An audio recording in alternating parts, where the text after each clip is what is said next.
అందువల్ల శంకరులు మనకు చెప్పింది ఏమిటి అని అంటే, నువ్వు అన్నిటికంటే ముందర నీ యొక్క మనస్సు అనే కుసుమాన్ని భగవంతుడికి సమర్పించు.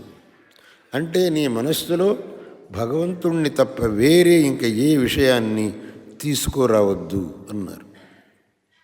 అదేవిధంగా శంకరులు మరొక విషయం ఏం చెప్పారు అని అంటే, నువ్వు ఎప్పుడూ నీ యొక్క సమయాన్ని సత్పురుషుల సహవాసంలో వినియోగం చెయ్యి.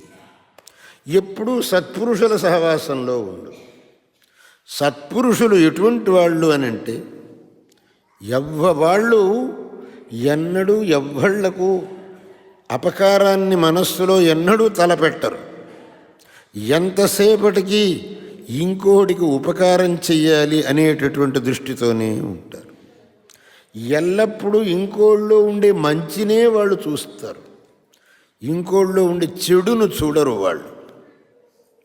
ఈ లోకంలో ప్రతి ఒక్క మనిషిలో మంచి చెడు రెండూ ఉంటాయి.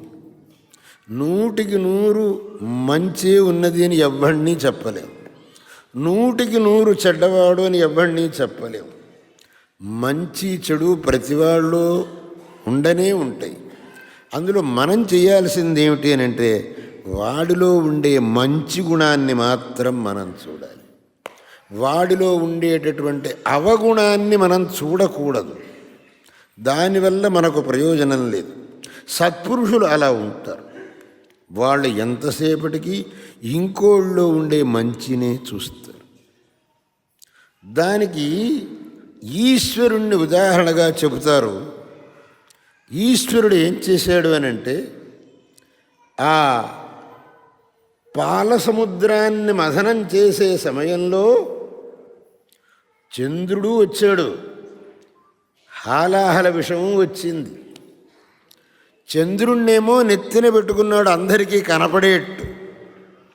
హాలాహల విషయాన్ని ఇక్కడనే ఆపేశాడు, ఎవ్వడికి అది బయటికి రాకుండా చేశాడు. దానికి అర్థమేమిటి? చెడును మనం బయటికి రానివ్వకూడదు, మంచిని మాత్రం బయటికి బహిర్గతం చెయ్యాలి.